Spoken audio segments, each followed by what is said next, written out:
Howdy folks, and welcome back to World of Warships with Rear Admiral Jingles. Today we have a Tier 10 ranked battle for you, starring Mr. Blonde 683. Big fan of Reservoir Dogs there, Mr. Blonde, I approve. He is in the USS Ohio Tier 10 battleship, available through the Research Bureau for the price of a mere 62,000 research points.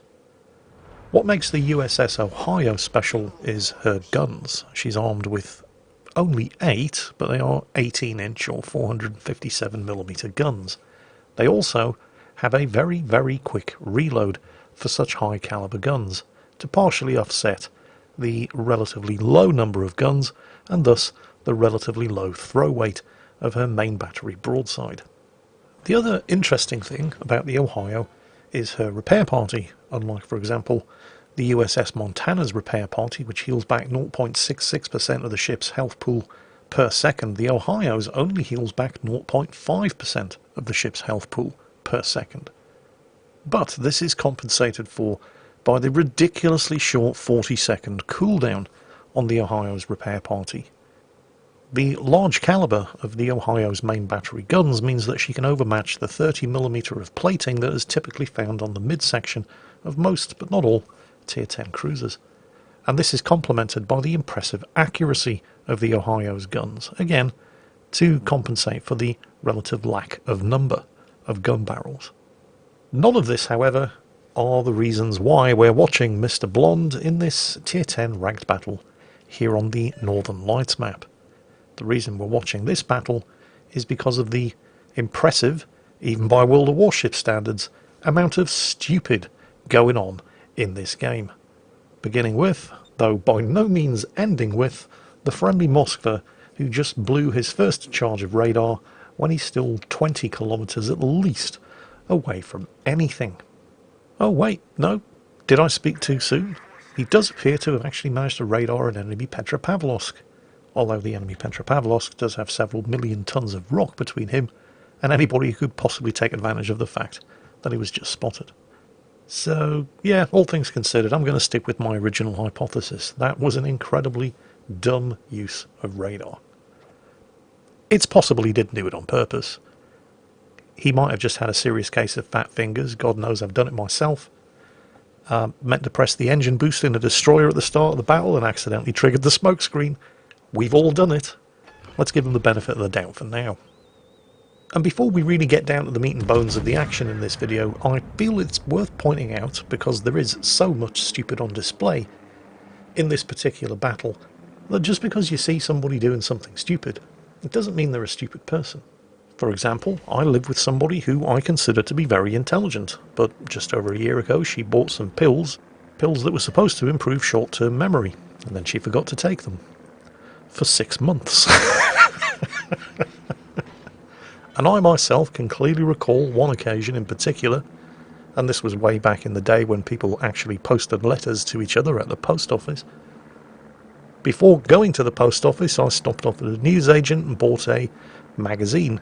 Walked into the post office with the magazine in one hand, my letter in the other, bought a postage stamp, stuck it on the front of the magazine, and put the magazine in the postbox. I'm not proud of it, but I'm just saying, stuff like this happens to the best of us. Doesn't mean we're stupid people.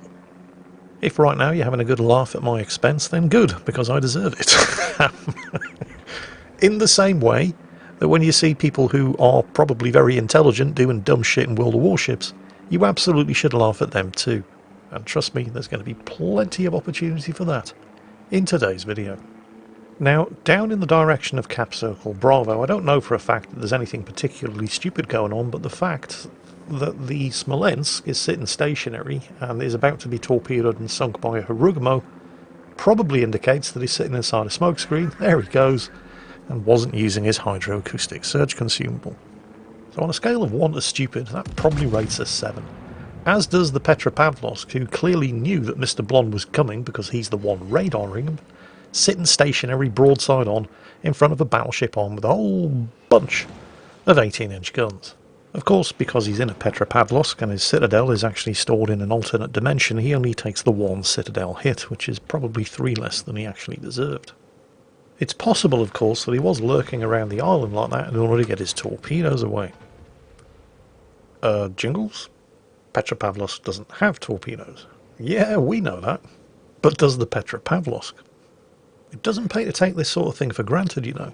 For example, I once featured a replay where somebody in a destroyer, I can't remember which one it was proceeding with a friendly Dunkirk off his starboard beam at very short range. Enemy aircraft came in from the port side, dropped torpedoes which hit the destroyer. The destroyer, in a fit of rage, retaliated by torpedoing and sinking the friendly Dunkirk, and then bitching at the Dunkirk in chat because the Dunkirk wasn't being careful with his torpedoes.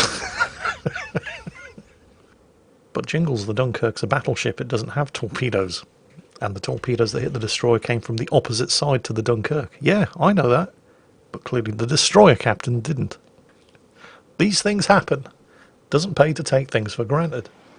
And yes, the Thunderer's firing high explosive from its 18-inch guns. It was firing high explosive at the Yamato, and now it's firing high explosive at Mr. Blonde's broadside. To be fair, the Thunderer does have very hard-hitting high explosive shells, and also has the best fire chance in the game, and it's possible that he had the high explosive loaded because the Yamato was nose in, and it was too late for him to switch ammunition choices when he realised that Mr. Blonde was providing a much, much better target. So we'll give the Thunderer the benefit of the doubt too. Oh, another Citadel, this time on the Vermont. Nice. But we'll pay attention to what the Thunderer's doing. He appears to have been hit pretty hard by the Yamato. And we'll revisit the Thunderer situation later on, by which time hopefully there'll be enough evidence for us to determine whether or not his keyboard consists entirely of one keys or not.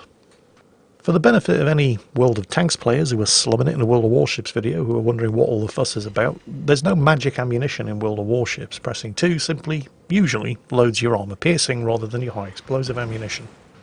Something that the Thunderer is absolutely refusing to do.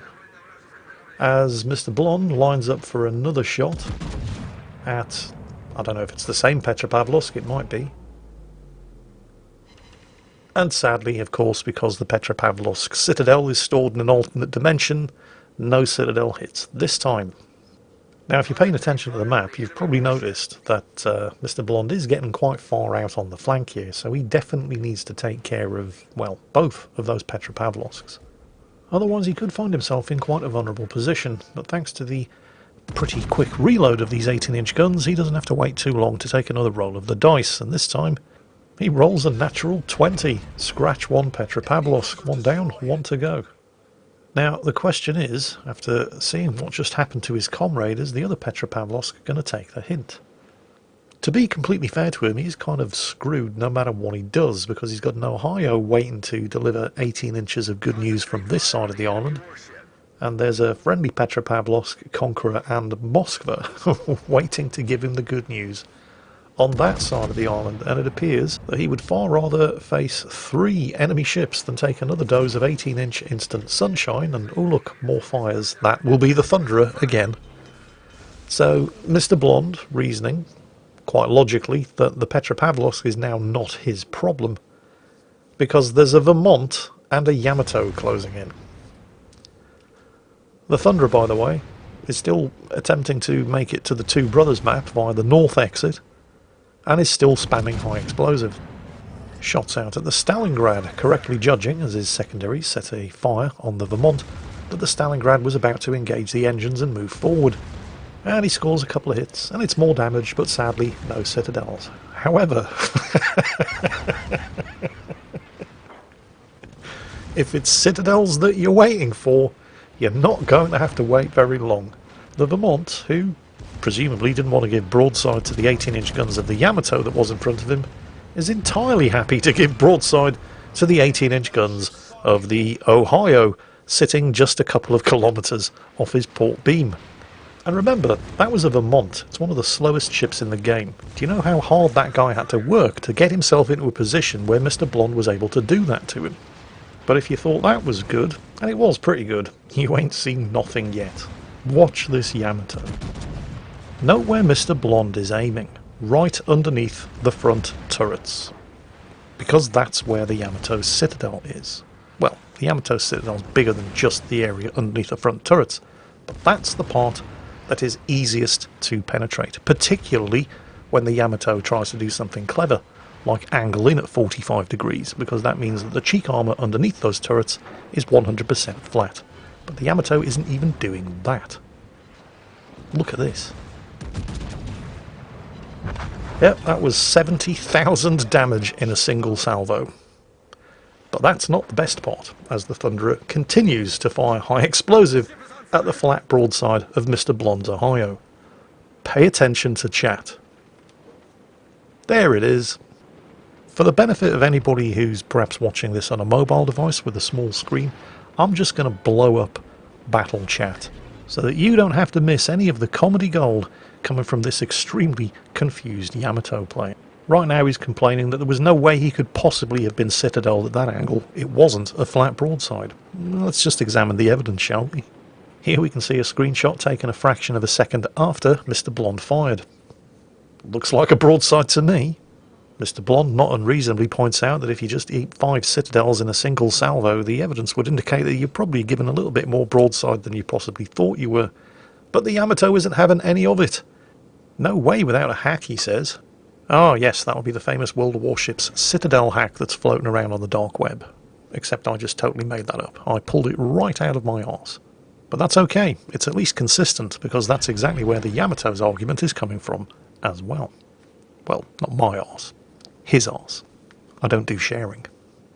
At this point, while we're all wondering whether or not the Thunderer has actually managed to achieve his lifelong ambition of escaping into the Two Brothers map, oh no, there he is. Oh look, he's given flat broadside. Well, isn't that a shame? And he's still firing high explosive.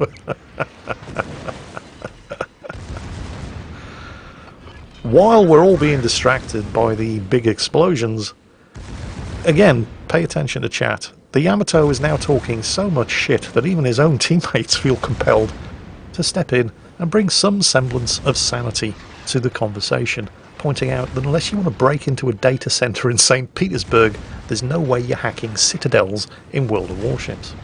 And I'm happy to say that people aren't just pouring scorn on him, they're all trying to tell him in chat exactly what it was he did that led him to being spanked quite as badly as he was.